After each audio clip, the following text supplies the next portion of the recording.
सुप्रभात प्रिय विद्यार्थियों। मैं शालिग्राम तिवारी, प्रशिक्षित स्नातक शिक्षक हिंदी, केंद्रीय विद्यालय राजगीर से आप सभी के समक्ष कक्षा 9वीं के अंतर्गत नियोजित व्याकरण अलंकार के दूसरे भाग अर्थालंकार पर चर्चा करने हेतु पुनः उपस्थित हूँ। इससे पूर्व के कालांश में आप सभी ने अलंकार के प्रथम भाग शब्दालंकार को उनके उपभेदों और उदाहरण के साथ समझा। आइए हम सभी अर्थालंकार को समझने का प्रयास करते हैं। जिस अलंकार में अर्थ के प्रयोग करने से कोई चमत्कार उत्पन्न हो वे अर्थालंकार कहे जाते हैं। अन्य शब्दों में आप देख सकते हैं, जहां अलंकार अर्थात काव्यगत सुंदरता अर्थ पर आश्रित हो वो अर्थालंकार कहलाते हैं। और इस अलंकार में शब्द के बदल देने से अलंकार संबंधी सुंदरता नष्ट नहीं होता।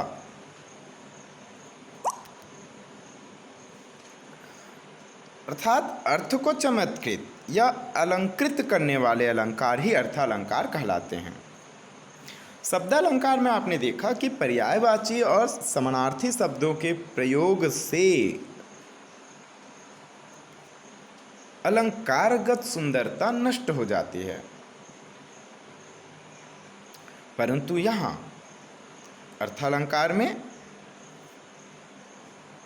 सुंदरता का संबंध शब्द से न होकर अर्थ से होता है। अतः जिस शब्द से जो अलंकार सधता है उस शब्द के स्थान पर दूसरा पर्याय रखने पर भी वही अलंकार सधेगा। प्यारे बच्चों, हम सभी अर्थालंकार के प्रथम भेद उपमा अलंकार को समझने का प्रयास करते हैं। उपमा का शाब्दिक अर्थ होता है तुलना करना, कंपेयर करना अर्थात डिग्री। जहां किसी व्यक्ति या वस्तु की तुलना या समानता का वर्णन किसी अन्य विशेष व्यक्ति या वस्तु के स्वभाव, स्थिति, रूप और गुण से की जाए तो वहाँ अर्थालंकार के अंतर्गत उपमा अलंकार होता है। और इन्हें पहचानने के लिए हमें सर्वप्रथम वाचक शब्द पर ध्यान केंद्रित करना होगा, जो आपको निम्न रूपों में दिखाई पड़ सकते हैं: सा, से, सम, सरिस, समान, सदृश, सरीखी आदि शब्दों का प्रयोग आपको देखने को मिलेगा। जैसे उदाहरण के तौर पर आप देख रहे हैं, हाय फूल सी कोमल बच्ची। यहाँ सी वाचक शब्द नजर आया और तुलना की जा रही है एक बच्ची की कि वह फूल के समान कोमल है। नीचे अन्य उदाहरण के रूप में आप देख रहे हैं, पीपर पात सरिस मन डोला। सरिस वाचक शब्द जो उपमा अलंकार का परिचायक है, उसके विविध लक्षणों में से एक है।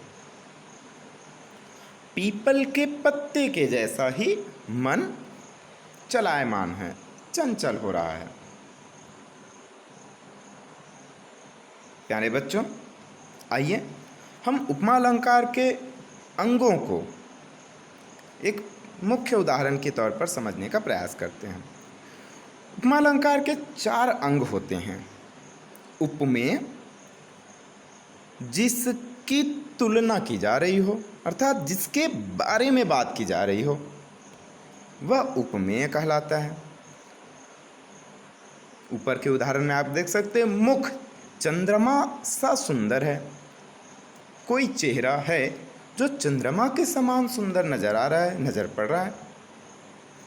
तो यहाँ मुख की तुलना की जा रही है, क्योंकि अधिकांशतः आप जानते हैं कि चंद्रमा को सुंदरता के रूप में अधिकांशतः तुलना के लिए प्रयोग में लाया जाता है।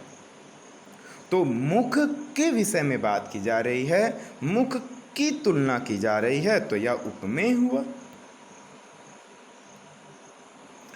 उपमान, उपमान से तात्पर्य है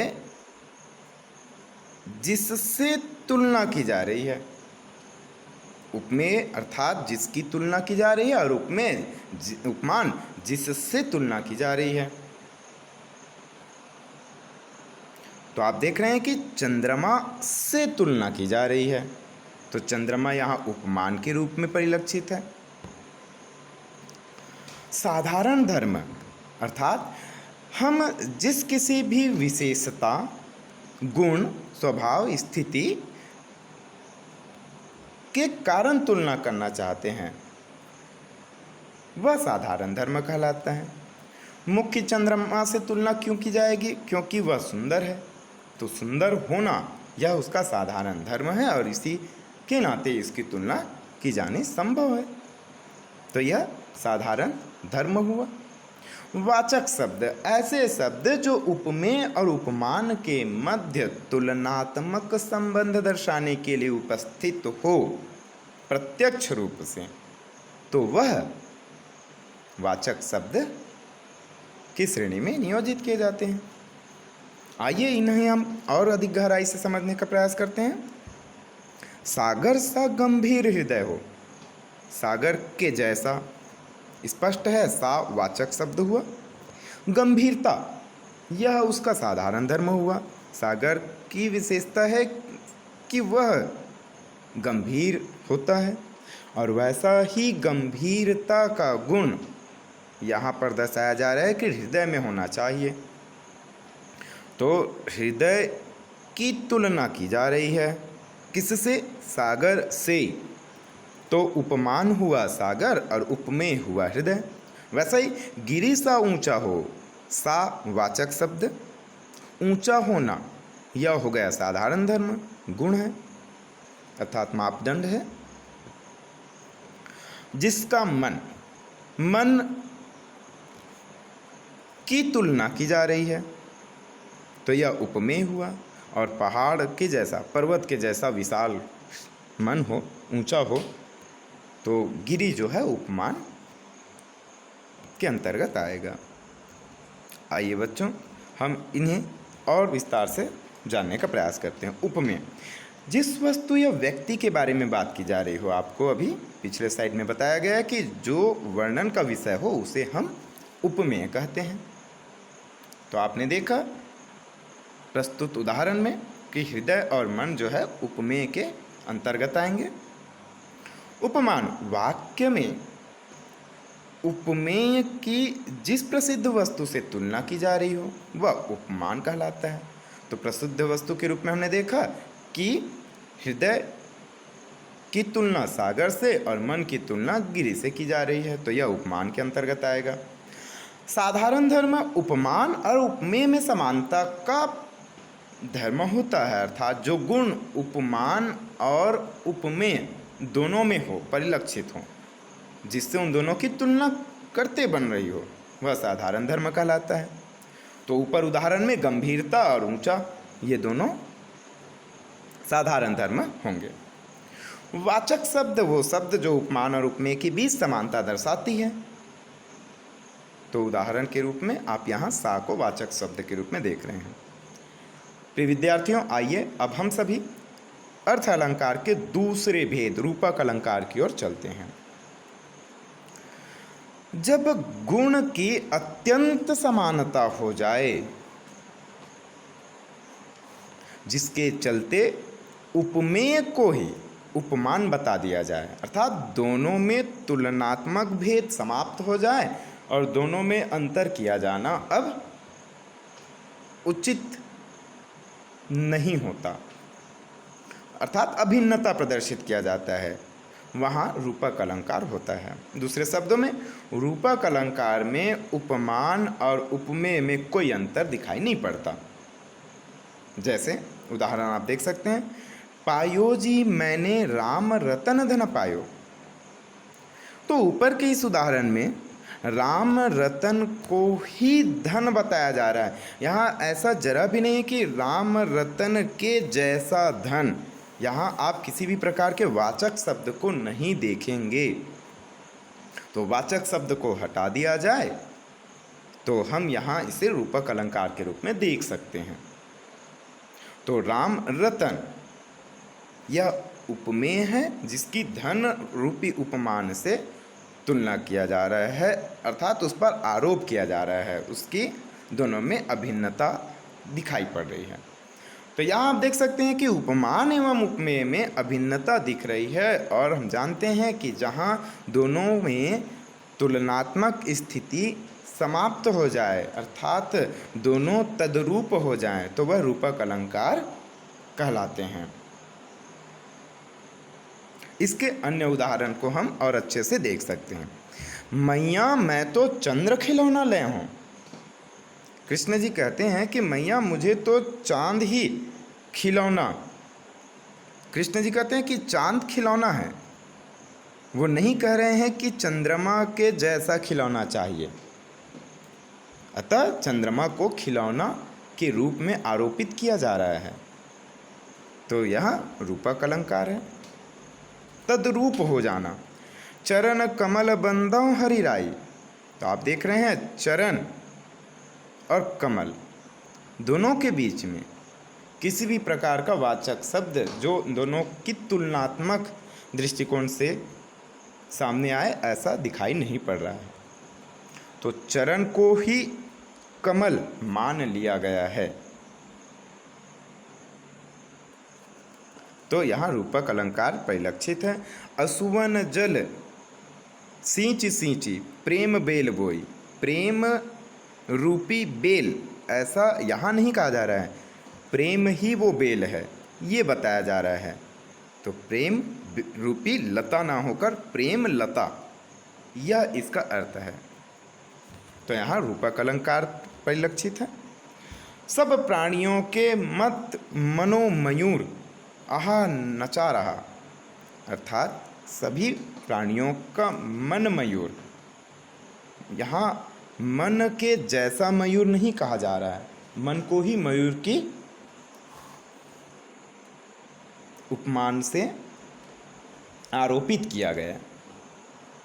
जटिल तानों के जंगल में, यहाँ जटिल तानों को जंगल जैसा मान लिया गया है, जंगल ही मान लिया गया है।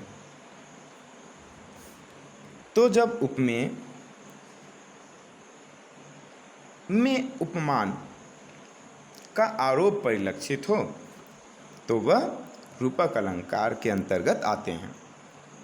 प्यारे बच्चों, आइए अब हम सभी उत्प्रेक्षा अलंकार की ओर आगे बढ़ते हैं। उत्प्रेक्षा,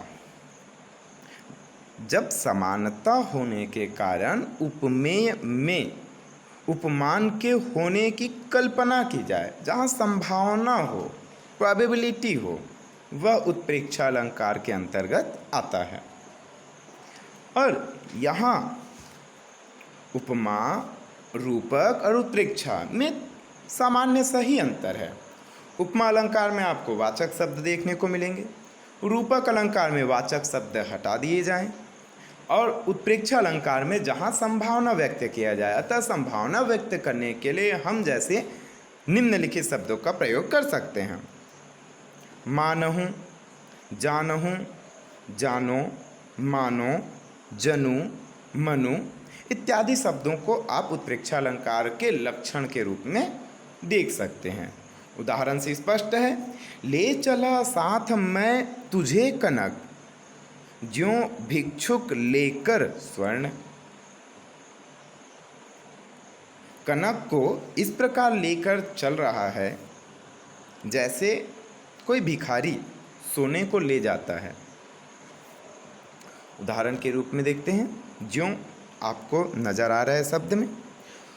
तो ऊपर इस उदाहरण में आपने देखा कि कनक का अर्थ धतुरा है, और कवि कह रहे हैं इसमें कि धतुरे को ऐसे लिए चल रहा है मानो कोई भिक्षुक सोना ले जा रहा हो, उसके लिए बहुत ही मूल्यवान है वह। तो यहाँ कनक और स्वर्ण तुलनात्मक दृष्टिकोण से संभावना व्यक्त की जा रही है कि उसके लिए धतुरा ही सोने के जैसा है। तो ज्यों शब्द यहाँ इस्तेमाल में लाया गया है, और कनक उपमेय में स्वर्ण उपमान के होने की कल्पना की गई है, संभावना व्यक्त की गई है।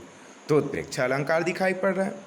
नेत्र मानो कमल हैं, प्रिय विद्यार्थियों, यहाँ आप यदि उपमा अलंकार बनाना चाहें तो नेत्रसा कमल कह सकते हैं, नेत्रसा कमल।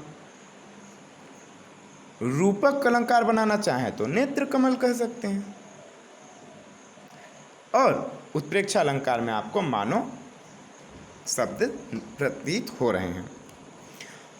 तो इस उदाहरण में नेत्र उपमेय जिसकी तुलना या उसमें संभावना व्यक्त की जा रही है कमल के जैसे होने की, तो यहाँ इस प्रकार के प्रयोगगत उत्प्रेक्षा अलंकार दिखाई पड़ रहे हैं।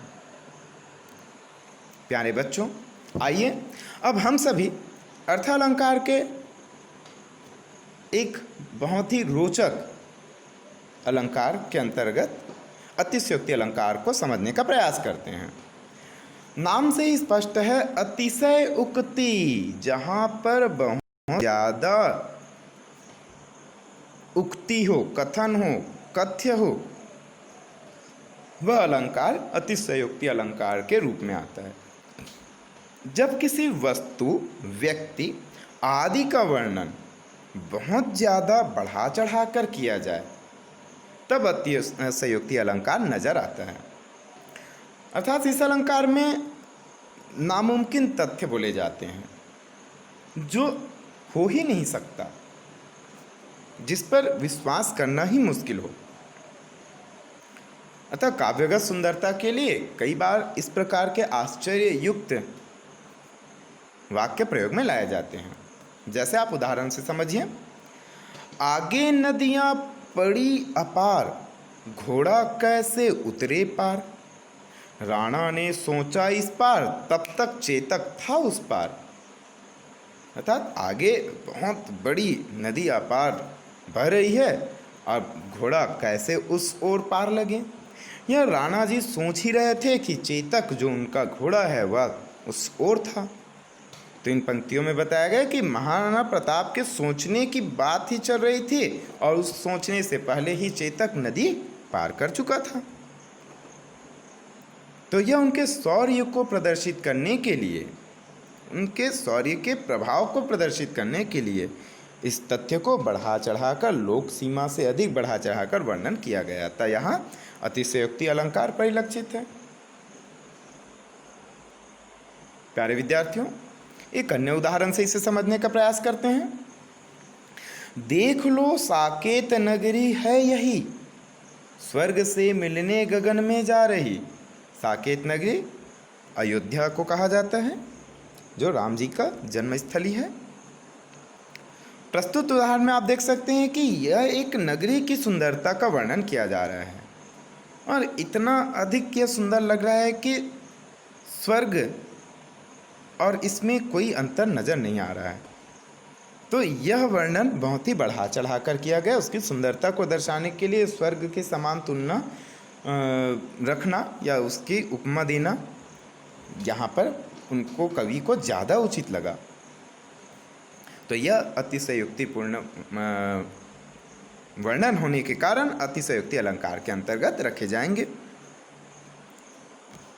क्योंकि कवि ने तो स्वर्ग देखा ही नहीं, तो उसकी तुलना कैसे की जा सकती है। तो यह कल्पनात्मक या बढ़ा चढ़ाकर वर्णन होने के कारण अतिशयोक्ति अलंकार के अंतर्गत आएंगे।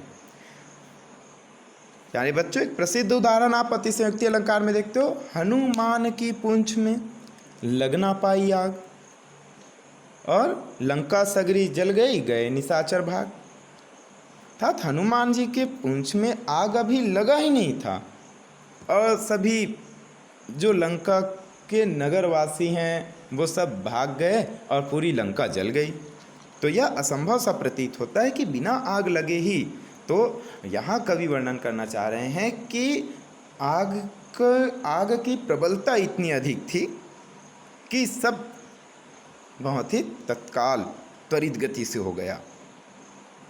प्यारे बच्चों, आइए हम सभी अर्थालंकार के अंतर्गत मानवीय अलंकार को समझने का प्रयास करते हैं। मानवीय अलंकार अर्थात मानवीय क्रियाओं से संबंधित है, अर्थात चेतन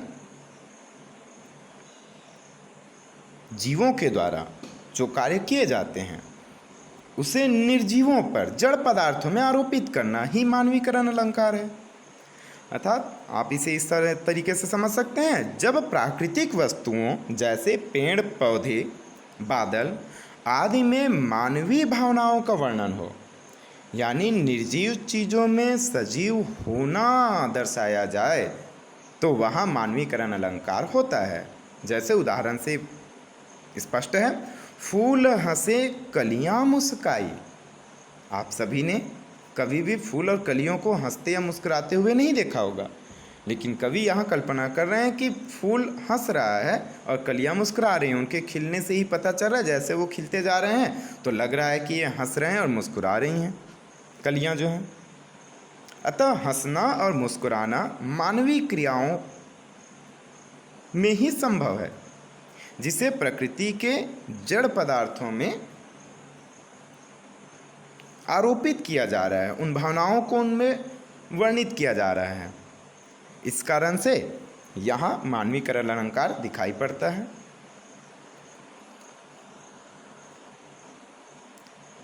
आगे एक और उदाहरण आप सभी के समक्ष उपस्थित है। मेघ आए बड़े बन ठन के संवर के। आप देख रहे हैं कि प्रस्तुत उदाहरण में बादल बड़े सज धज कर आए हैं और सजना जो है, सजना संवरना, वो मानवों की क्रियाओं में शामिल है, जिसे बादलों पर आरोपित किया जा रहा है। अतः यह मानवीय अलंकार के उदाहरण में रखे जाएंगे। और असल में यह संभव नहीं है। सभी जानते हैं कि जब सजीव भावनाओं का वर्णन निर्जीवों में किया जाता है तो हम उसे मानवीय अलंकार के अंतर्गत रखते हैं। प्रिय विद्यार्थियों, आपके पाठ्यक्रम में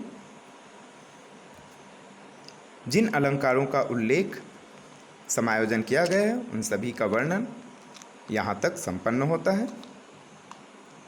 धन्यवाद।